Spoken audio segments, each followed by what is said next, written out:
up, all you schooling motherfuckers? It's that time of the week again, bitch. It is Old School, New School Comedy Podcast. I am your host, the old school trash herself, Christy Miller, and I am very excited to...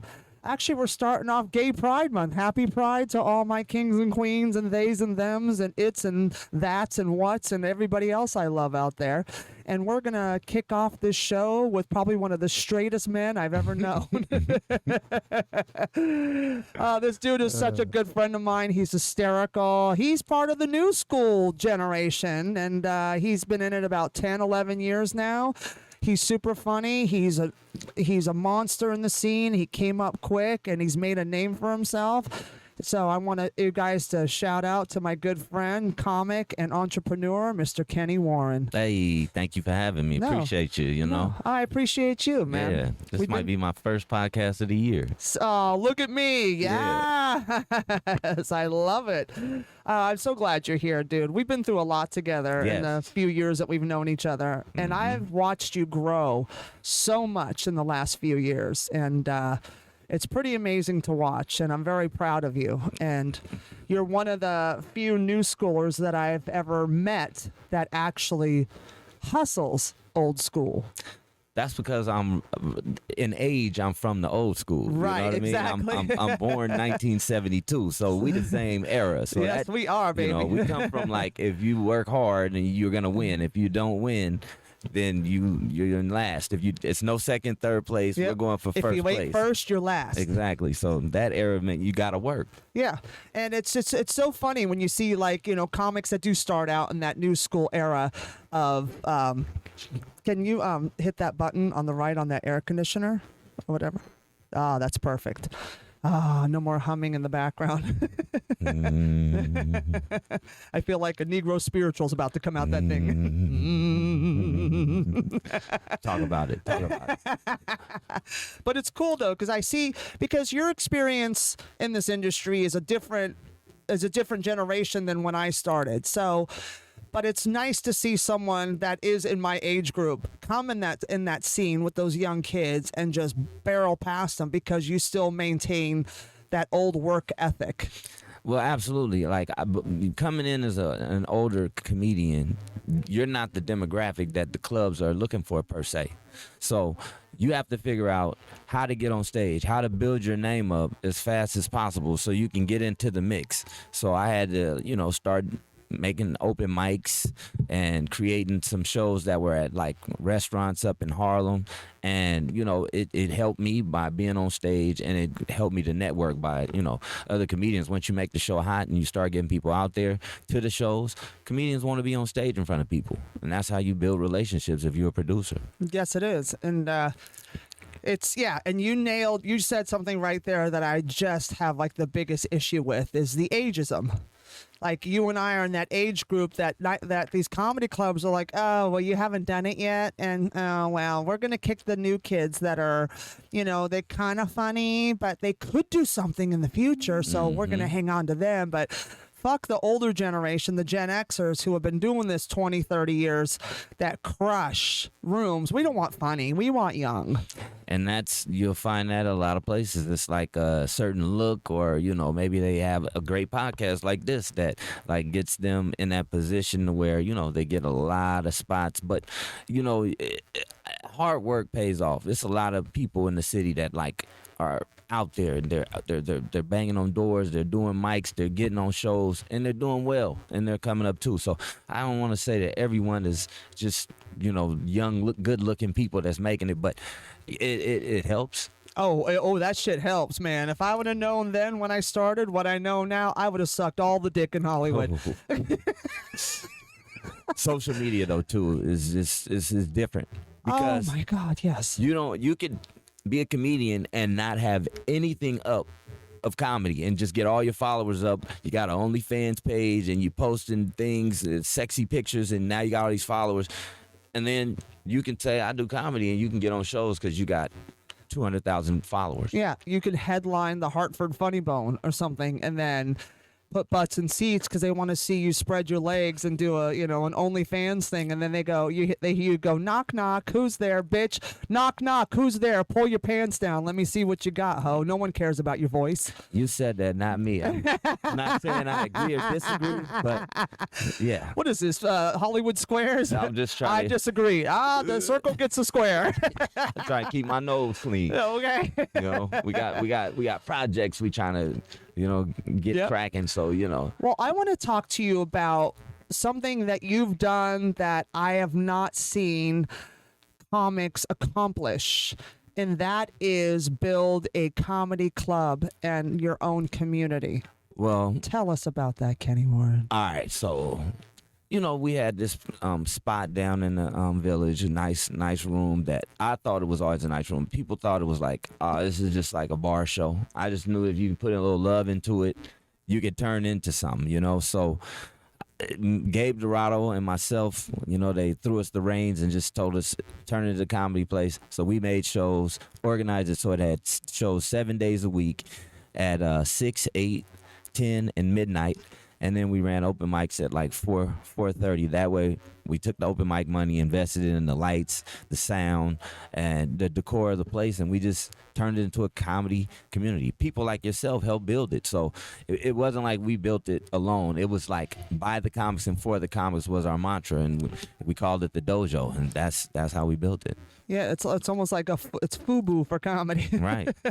No, the Dojo was great, and watching you guys build that from an empty storage room in the back of a bar on MacDougal St and turn it into an actual comedy club that was packed out and doing 4 shows a night, it's pretty incredible. Like, I'm really proud of you. Like, it's a huge ordeal. It's amazing. I appreciate it. And the whole thing was it was dope to watch it grow, to have an idea, and then to, like, set it out there and then to execute. And then you saw how it just kept building. A lot of comedians got opportunities to stay on stage, and to be a part of a brand. We got posters on the wall. You're on the wall, Yep. color posters that, and a lot of different colored people. So it was a real good hub for comedy. It was a really great eclectic group that is in there. And my favorite thing, this is one of my favorite things, when you put my picture on the wall that time and there was 2 of them.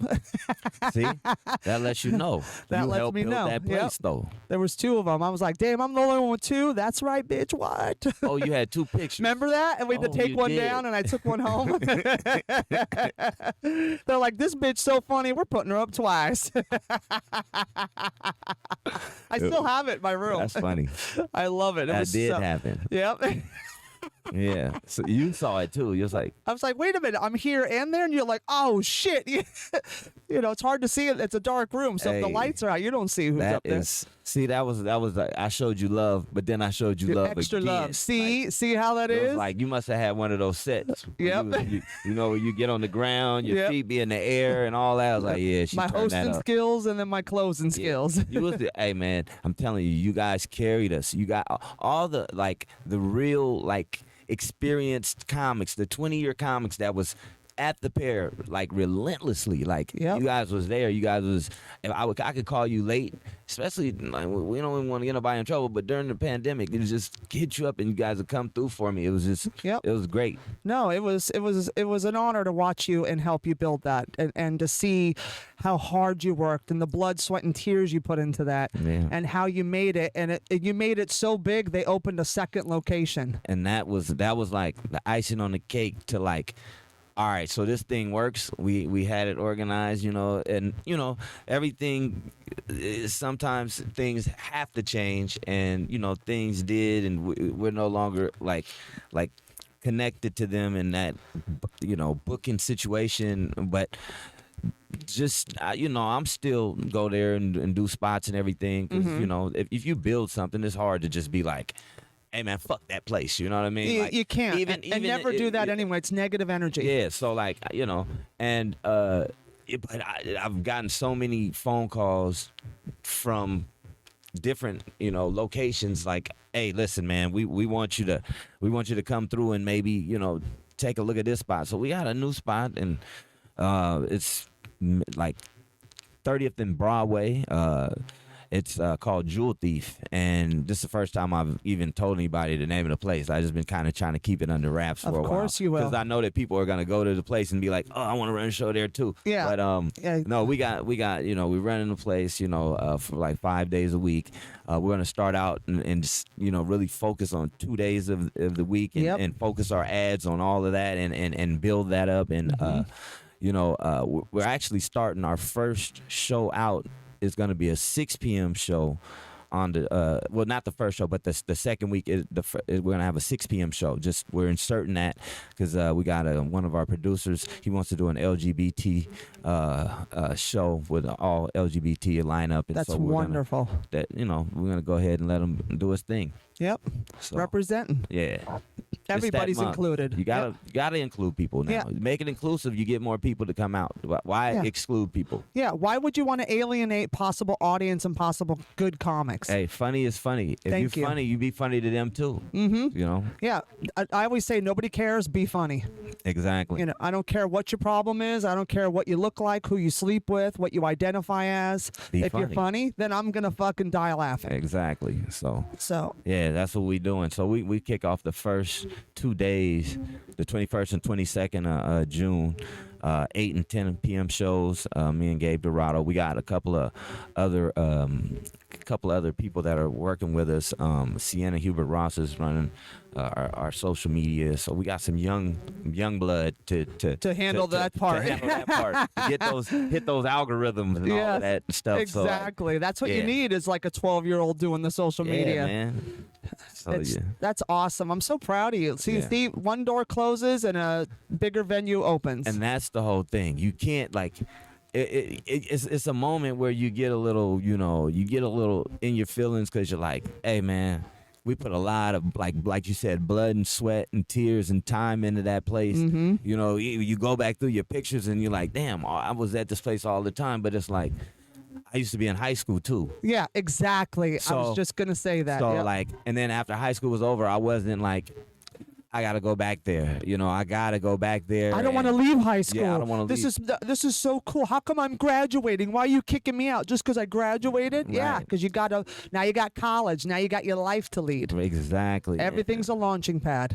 And without a doubt, and you use it as an example. You learn lessons. You learn about like signing documents and agreements, and you learn about just how to actually run an establishment, because in the long run, the biggest goal is I want to have my own comedy club in different cities. So I've got the structure and all that down. Now it's just about getting the paperwork together so that you can go get those funds to make those happen. It's execution again. Yep. So I mean, we've done things in the past. So I mean, I feel like whatever you're doing now, you always got to look for the next project. Keep that in mind. Keep it like right there, because if something doesn't work out, you're always going to have that next thing ready. Yep. Always look ahead. Don't put all your eggs in one basket, and don't get too comfortable. That was a big thing when I was coming up. Was Mitzi Shore was like that. Don't get comfortable, because she wanted you to branch out. Right. Mitzi never wanted us to stay at the Comedy Store, and she knew there were comics that couldn't survive out of those four walls. Word. That they were perpetual high school students for the rest of their lives, and they're still there after 30 years. The same comics that I started out with are still there, and there's only a core of them. But then again, the ones that she would she pushed me out at the end when I was getting ready to come here. And that was like a big turning point for me. And that was a big reason I moved to New York, because she pushed me out of the nest. And I came here with Paul Mooney in 2005, finally, because I'd been coming here since 2000, like the millennium, like 99, 2000. So when it got to that point, she pushed me out of the nest. Like, she forced me out because I was too comfortable at the store. I was getting spots every night. I was hosting potluck on Sundays. I was crushing it in the store. But it's like back then, it didn't really matter yet because it was coming out of that slump. It was on its way back up again from the comedy dive that we took for a few years. And then pushing me out here. And I remember Mooney telling me one time he went back to L.A. and he went to her house to visit her. and when she was very sick, and he told her that I was with him, and she went, "Oh, good. I'm so glad." Like, she was so glad I got out of it. Because in the ones that she really loved and really pushed, that's what she did to us. And I watched her do it to a lot of comics, and I was like, "Why would you do that? They're so good." And I was like, "Oh, I know why she's doing it." And then it happened to me, and went, "No, okay, she's right." You know? Yeah, you got it. I mean, that was the one thing like I had to come to grips with, is that you can't get too comfortable. Never. But I came to grips with it before the whole change happened. I knew, like, I did a show here at Comic Strip, 2021. I think, did you ever do that show? No. Well, I did a show here for about 2 months. And I was trying to branch out, you know. Yeah, I was I still remember. at the other spot, but I was branching out. I was trying to like make sure that I didn't keep all my eggs in one basket. And I've always just been like, I'm gonna do a show in Queens. I want to do a show in Manhattan. I'm gonna do a show in the Bronx. That's how I'm gonna start branching out now. Yep. No, you're smart. No, you've always been smart. I've always admired that about you, your hunger and your hustle. And a lot of comics will focus on one club and stay at that one club. You notice that every club It's has comfort. yeah. It's like, well, I'm in here. That's enough. All right, cubicle comic. It's like, all right, think about this. Okay. You run into a comic on a Saturday night that is in the mix, but they don't have a spot. They look so like dejected. They're like, yeah, I'm just making my rounds. I don't have any spots tonight. It's like, and that's where you got to draw the line and say, maybe I should just go live. Maybe I should have just went out to a ball game or something. And it has to be a balance too. You got to have a balance. I try to do a balance, and having a home now where I gotta, do my yard, and I gotta, fix things in the house and things like that. So it's helping me. It'll help you keep your balance and your sanity, because you can get on a burnout real quick. And I always tell comics, like one night at the place downtown, I had Gabe and I were talking. This was like pre-COVID, and he was asking me like advice and stuff. And I said, "Well, how many spots a night are you doing?" He goes, like 3 or 4. And I said, "And how many nights a week are you going up?" "About 5 or 6. And I said, "Okay. After a while, your central nervous system is going to crash, and you're going to go on autopilot, and you're not going to grow. It's like lifting weights. If you lift too much, you're going to take longer to recover, and you're going to get injured." I go, "Break it off." And I go, "If you're going to do 2 or 3 spots a night, pick different 5-10 minute sets and work. Try that." But I go, just give yourself a break.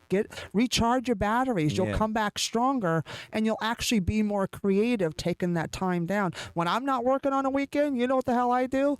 Whatever the fuck I want. I don't hang out in a comedy club. I know I should, because I'm one of the old guys, when I was your age, I'm the get off my lawn kind of comic, Yeah. But I need to show face, because like a lot of these kids now are running the clubs. Yeah.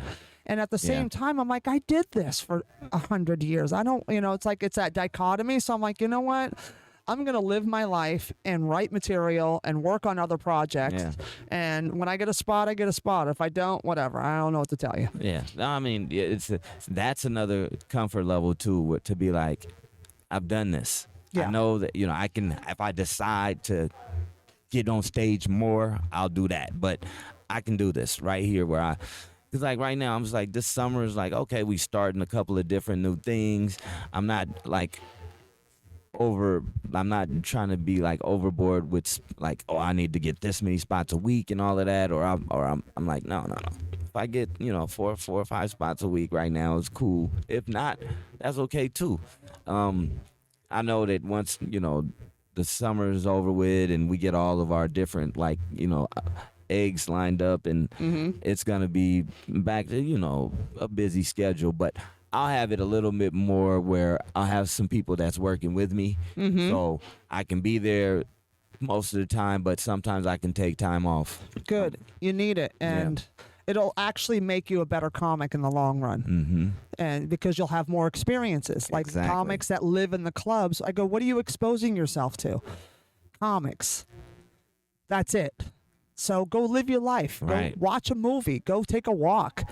Go commit a crime, do something interesting that you could write and talk about. Exactly. It's so funny. Like, I'm actually, now I'm like living my life again. And, I'm dating somebody now, which is really bizarre to me because I never wanted to. I was like, nah, fuck that. And then it's somebody from my past. Oh. Yeah. So. Well, I mean, things come around. If it comes around again, maybe you should take a chance, take a shot. Yeah, well, that's what I'm doing.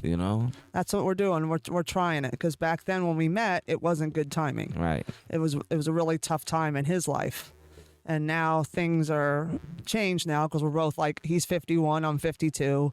He's a lieutenant with the FDNY, and his kid's grown. Thank you, Lord. Praise to Jesus. Let me hear an amen. Because I'm not a kid person. That's not me. And so it's nice because we get to spend time together again. That's nice, man. Yeah. That's how it is with me and my ladies. And people like, oh, you got the house now? So you thinking about kids? I'm like, yo, stop playing with me. Yeah. I'm 50 years old. Like, I'll punch you in the face if you say what that you want me to do? Die raising my kid? Right? Are you kidding What me? are you, Al Pacino? Like, No, I'm not Al Pacino. Al Pacino and Robert De Niro is both tripping. Right? They out here competing to see who can have the oldest great grandchildren. Yeah. Give birth to their great grandchildren. That's crazy. I'm actually impressed that this motherfucker can still shoot bullets. Man, I just know that I thought it was a pop gun. the dude is 82. So Yeah. when He the had baby twins. comes, Yep. the baby's gonna need Pampers and he will too. No, when the baby comes, he's going. Yes. So I'm friends with his sister. So Yeah, I remember you was telling me that. But that's still like, come on, man. Well, I remember when he was with Beverly D'Angelo. I still lived in Los Angeles. And they had twins. She was 47 and he was like almost 70 or 60, or he was in his 60s. Okay, 60 is like pushing it, but we talking 82 years old. Like. You know what, my man, you're still shooting. You still had one little sperm that's like. That baby is gonna be a Benjamin Button baby. Hell yeah. That's old sperm. No, that baby's gonna come out looking like an 82-year-old baby. That's not. That's not. I don't know about that. That's not healthy. That baby's gonna come out. Get off my lawn. They must have used frozen sperm. They had to. Because But he's not like he's 82. I don't think that still. that's viable. I don't think that works no more. Is it dust? What is it? What's the Right? Is it sauce? Is it like a What good is it? marinade? Like, or is it just straight mutz? I mean, I'm 50 years old, and I mean, I piss in Morse code. So, Yeah. like, if you 82, come on, man. That's a lot of pump fakes. Right? I wanted to see. I would love to have like that X-ray of his cock shooting that one little sperm. It comes out with a walker with tennis balls on it. It's going towards that egg. I'm coming for you, little egg, bro. It probably looked like one of those break dancers doing the worm. Right? It comes out. I got a coupon as he's trying to get That's into the nasty. checkout. That is nasty. I Oh don't know, God. man. It's a crazy world. But no, man. I'm so like excited about this month starting these shows at this new place because it's a speakeasy vibe that we trying to speakeasy comedy lounge is what we calling it. It's called the Lab Vault. Love it. My company, Different Shades of Comedy. We behind the whole thing, Different Shades of Comedy presents Laugh Vault. Nice. At Jewel Thief. And so they got amazing food. I mean, really good food. They got the ambiance there is just. They got the like couches, but then we'll have the seating will be set up so that it's conducive to comedy. But just to be able to lounge like that vibe where it's like a Idlewild party, Right. Totally. Yeah, it's just, you have the comedy shows, and then afterwards we'll still hang out. Yep. We'll still eat and have drinks. And hopefully we'll get an upper scale crowd that likes to come out and maybe buy bottles and all that. Yeah. That always makes for the environment to be real festive. Oh, hell yeah. You And know? it makes people want to be there. Yeah. And just create that vibe of making people want to be there. Right. And put on some quality shows. And then they'll be like, what the hell is this? This is fucking great. Yeah, yeah. People been hitting me up too already. Like, yeah, man, keep me in mind. And it's like at this point, we just had 2 clubs. We got a good, circle of, comedians that are at this level where we want the level of comedy to be. Right. We pretty much want the guys that were at the main clubs, New York Comedy Club and Gotham and the Cellar and our old spot and Yep. and then we're gonna have less spots, so we're gonna want to take care of the comedians a little more and just make it a little more like Well, less is more. yeah. Less is totally more. I always believed in that. Yep. And the fact that I just lost my thought. That was so stupid because it was going right along with what you were just saying. Oh, I know what it was. Do you ever notice, this is going to sound so shady, but I am shady, so go fuck yourselves. You ever notice the first people that jump out to jump on board are the lowest hanging fruit? Oh man. I'm not gonna even say nothing, but It's the low hanging fruit. I always tell people, I always tell girls, I say, who's the first guy to holler at a girl walking down the street? The loser sitting on a stoop, ain't got no job, ain't got shit to say and stand on, ain't got a pot to piss in. He's the first guy to holler at a bitch. And the last guy would be the good guy, the one that has a job and has his shit together, because he ain't thirsty. And that's the truth. That's the truth. Because sometimes I'll be like walking down the street and thinking to myself, why did he have to say something? He messed it up for everybody. What about the nice guy that it was just going to say, hey, that's a nice purse you got right there. Yep. And without making a lunge for it, just. Yeah, it ain't yours, and mind your business. Man, it's sometimes, I wonder about the dudes that just say stuff. It's like they feel like they're like a car alarm. If women walk past them, they have to speak. It's like, bro. Well, it's like if you throw enough shit against the wall, eventually one piece will stick. Yeah, but damn, you gotta have like shoes on, Yeah. There'd be a guy sitting right there with no shoes, no shirt, and just, hey, miss, dirty as shit. Yeah, miss, you look good today. It's like she doesn't want to hear that from you. Yeah. I'm like, compared to you, yes. Exactly. Exactly. I just love when it's so funny to me how it's just when things start to pop off and you're at a certain level, and then certain types of people will come at you hard. But I get it. It's a hustle, but it's like you're hustling up the wrong tree, boo-boo face. You better stick to those weeds over there on the sidewalk before you come up this tree. Yeah, it's a trip. But I mean, I don't know. Like at this point, I kind of want to start to try to see if I can reach out to some of those guys that are like a little higher level, like but say if they come to New York, we can get them to come through our spot and give them a good solid handshake. Just come through and do a quick, something for it. So hopefully I can start to rub elbows with some bigger wigs. And you just let them know they have a place to come work out when they're in town. Right. The doors, you just let them know the door's always open if you want to come in and do a spot, do some work. Because a lot of us at that level don't get the stage time that these young jacks are getting, because a lot of the shows are produced. Yeah. And a lot of them are their friends, or they got in and their friends book the club, so they get spots. So the higher up the food chain you get, the less spots you'll find yourself getting. Right. So it's always good to have a door open for, a higher echelon comics just to come pop in and get a workout. Because I know a lot of us talk about it. Like, man, I need to work out. I have this project coming up and I've only got a couple spots, but I need to work. Yeah. And so, and some of them have hit me up if I know anything. Like, just come. Hey, is there anywhere I can pop in and do like a quick 15 or 20? I got to work on this thing. I'm like, you got to ask this person or whatever. Yeah. It's changed a lot. But if you do that, they will come. Yeah. I'm going to definitely like. And then you could even contract it out if somebody wants to use that spot and like do a one-nighter or something in the city, and they can pocket some change and you get a piece of it, and then you make a deal with them, and then it's all a win-win. Yeah, You're- absolutely, because it's just another good look for your brand. So no, I'm not against. and you're not thirsty, Nah. so they're not going to take it as that like some people are. Because I've been approached about me and my friends that I know on that level, and I'm like, they would never. I go, don't even waste your time. Yeah, Keep it to yourself, right.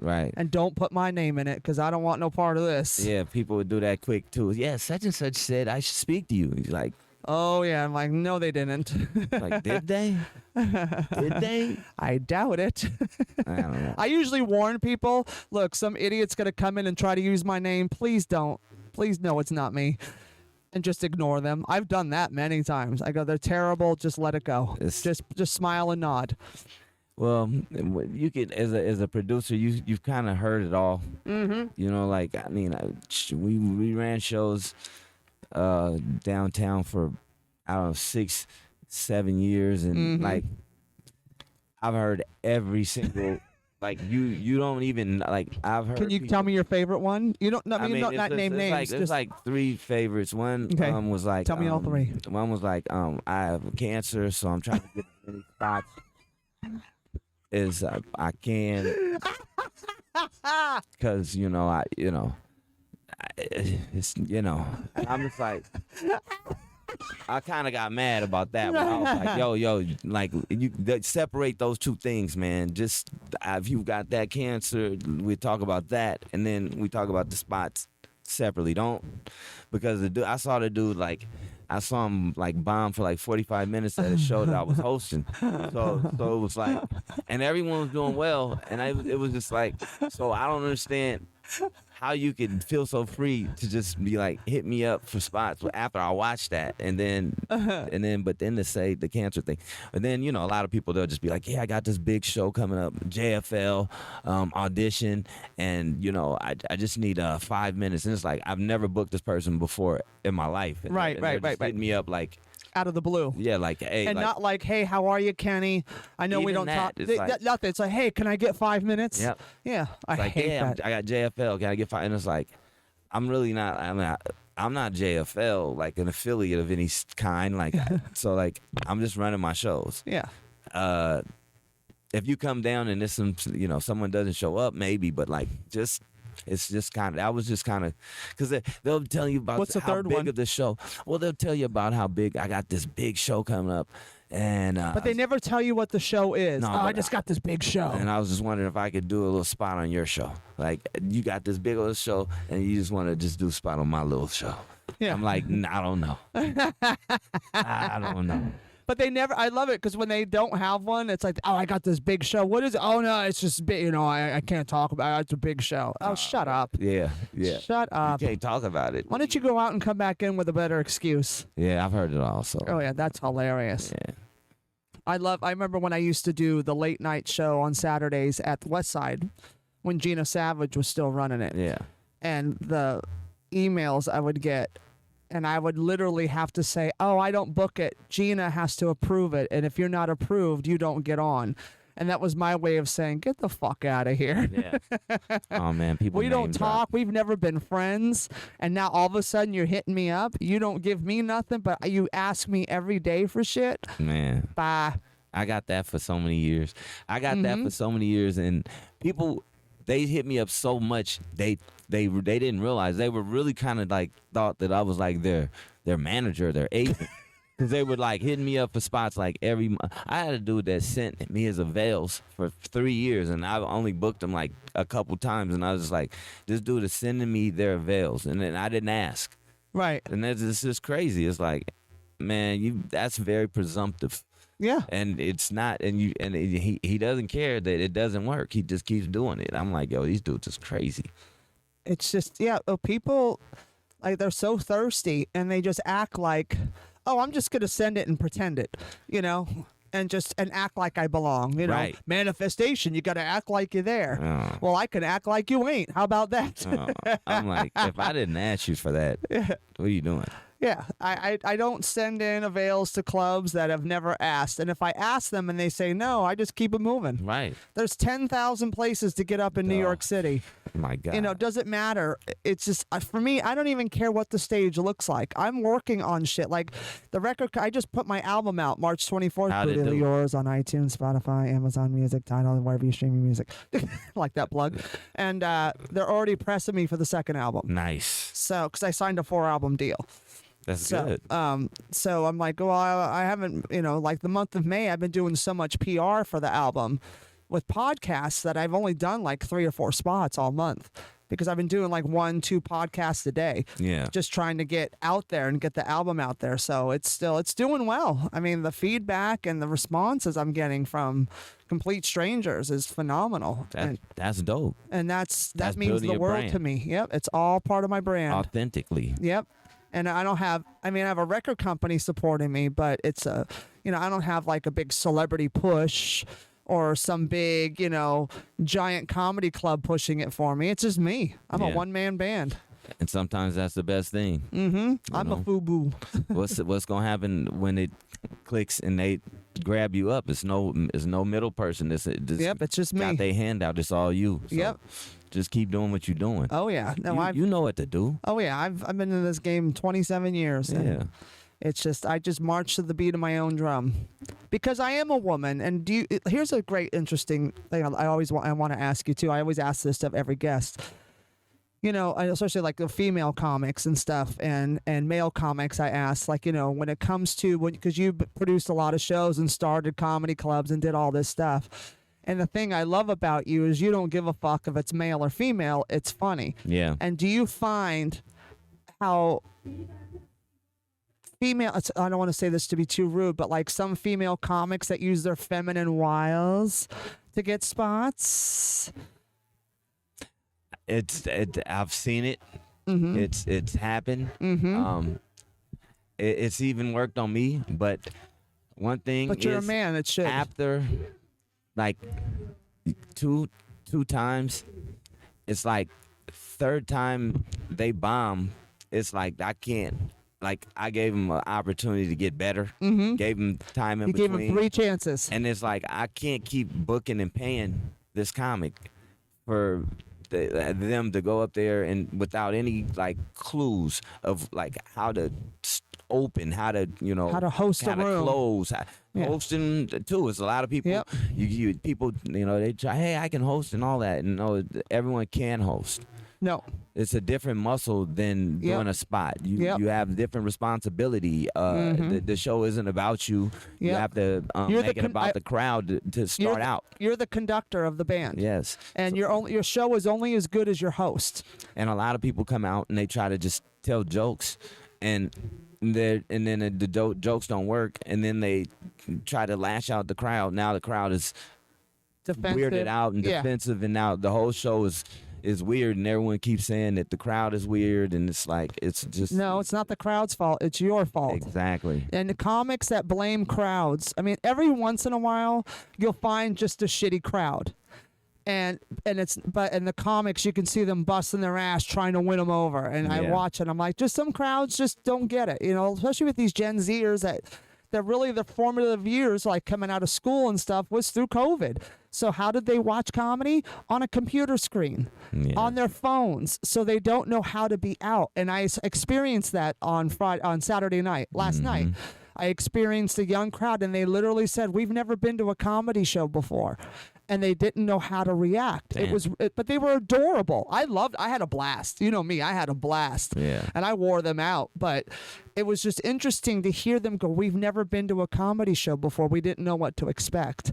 And I was like, it's, and even coming, remember when we came out of COVID and people would just sit there and watch. And you're up there busting your ass, and then you get off stage, and then they come outside, and they're like, "Oh my God, you were so hilarious." And I go, "Well, I'm glad you told me now before I went home and killed myself, Yeah. because you all just watch." But then I realized they're watching like they're watching a TV screen, like Oh, it's yeah. Netflix. So when you're at home, you're not going to get all rowdy and crazy, like and passing drinks and high fives and dying laughing and getting roasted.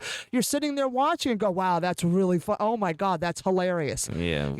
and they got to learn. But it's just so funny when I watch comics go up and blame the audience because that comic sucked. Oh man, I see it so many times. Mm-hmm. I always have a joke where if I hear like 2 or 3 comics say it, I'll be like, yeah, the comics, they've been coming back and they've been saying that the crowd is weird. And I was like, no, you're weird. That pedophile joke doesn't work everywhere. You can't always try it. Yeah. Read the room, motherfucker. Read the room. Well, that's why, when I would do your shows and at the dojo, when I would come in, I'd be there on time or a little early. Yeah. Because I like to vibe the room. Right.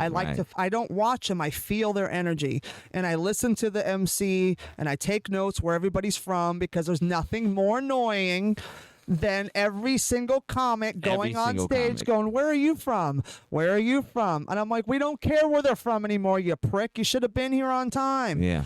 But that's why I vibe and I absorb, or I'll ask the MC, where's everybody from? Okay, that crowd's from Austin. This guys are from New Zealand. This one's from, whatever. Mm-hmm. And so I find out where everybody's at and then do my homework. But because I hate that shit. It's so fucking annoying. Well, just think how it is for a producer to watch a show. And you want to kill yourself. Even if you're just popping in and you just keep hearing people saying, hey, so where are you guys from? It's like, just do your jokes. You know what I always wanted to call a show? So how is everybody doing tonight? That's everybody's opening joke. How's everybody doing tonight? You good? No, we're not, asshole. We're not good. We hate you and this place. That's so... There's so many things in comedy though that are like it's like textbook, but then it's also like hack. It's like when people say, so I'm gonna leave you with this. Before Janice Massetti always does this. She said, I'm gonna put out a book called Before I Go. See, well, I haven't heard a lot of people say that. Yeah. Well, before I go, it's always so funny. Well, and I'm going to leave you with this. What? Oh, really? Oh, thank you so much. You left me with that shitty fucking joke that you wanted to wrap up on because you're a piece of shit. Go fuck yourself. Just walk off the stage. They don't care if this is what you're going to leave them with. Why don't you just leave now, you prick? It's so funny though, because so many people do it though. I'd say 90% of the comics do it, and that's all ego. That's all. Oh, I'm gonna leave you with this. Like, I'm so great. I'm just gonna leave you with this little tidbit. Get the fuck out of here, you son of a bitch. I think people listen to the wrong people sometimes. Yeah. Well, yeah, exactly. They listen to people that are way better than them. So, when you do that... You never hear Chris Rock wrap up a special and go, before I leave... Right. You don't hear Chappelle, I'm going to leave you with this. It's never going to happen. No. No. That's comedy 101. Do not say that, you idiot. Just fucking do your final joke and leave. It's so funny. That's my favorite thing. But the thing I loved about your rooms was... I tried to explain to someone, they said, wow, that room is so tough. And I go, yeah, it is. You know why? Because here you got people that are too dumb and think they're going to get into the cellar because they want to see Louis C.K. or Chappelle pop in. And they stand outside and they wait. And they can't get in. Mm-hmm. And then one of this club's barkers let them know, hey, we have a comedy show over here. Sometimes guys from the cellar come in or whatever. We always have a great show. And they buy tickets, or they acted like, is this a real club? Am I being scammed? Then you got to walk them the back, show them there's a comedy club back here. And they come in. So they're already pissed off they couldn't get in the cellar because they want to be one of the cool kids that went to the comedy cellar. Go fuck yourself. And even though the cellar is a great club, but fuck the people, not the club. I love them. Yeah.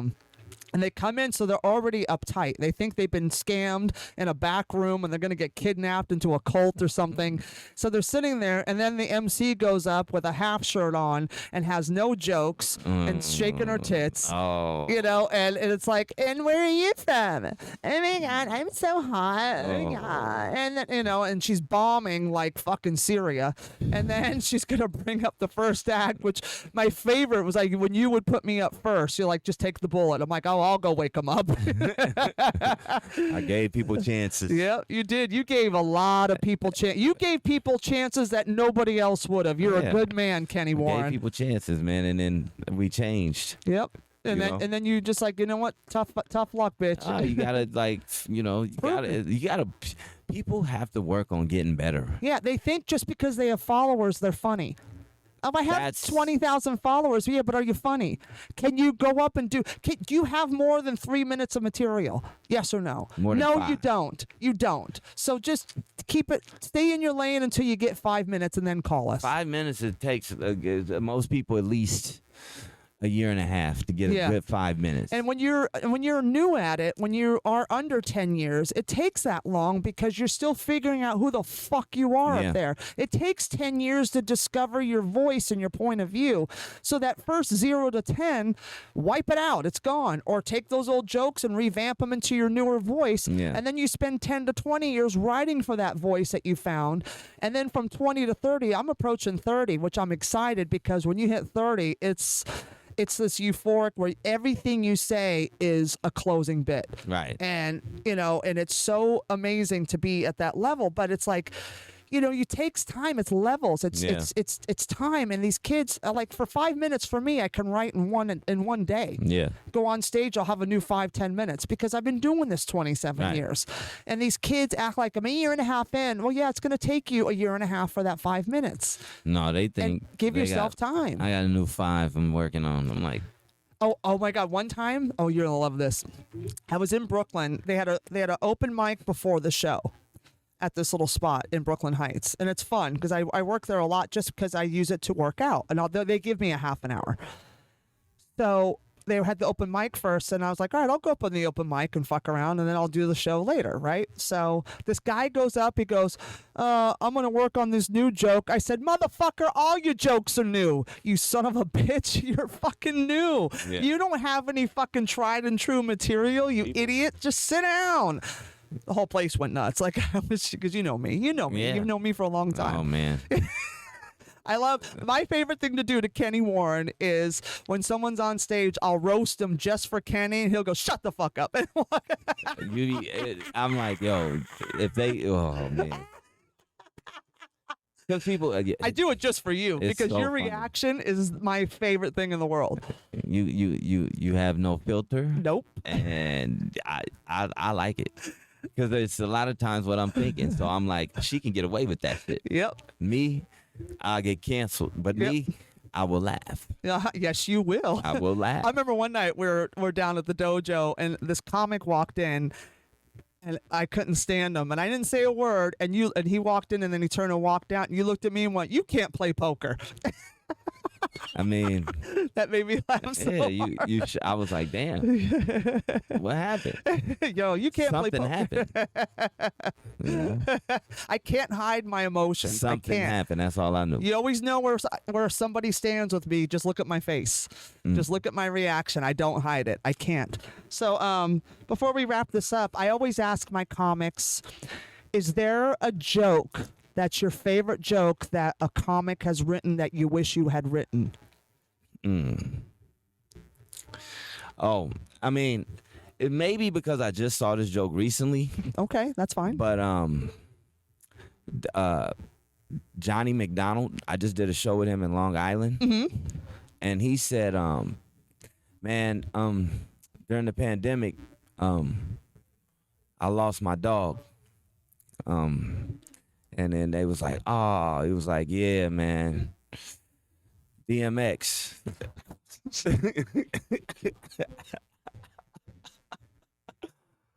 And then listen, this had nothing to do with it. Johnny's hilarious. A lady in the audience said, DMX?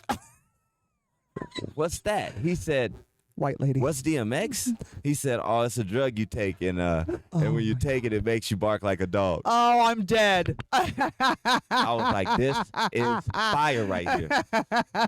It was just, I was laughing. Well, I'm laughing. That's hilarious. He said DMX. God, that's hysterical. Yeah, that was dope. And I also ask, what is your favorite street joke? Tell us your favorite street joke. And I know you work at a barbershop in the day, and I know you motherfuckers roast and tell jokes all day long.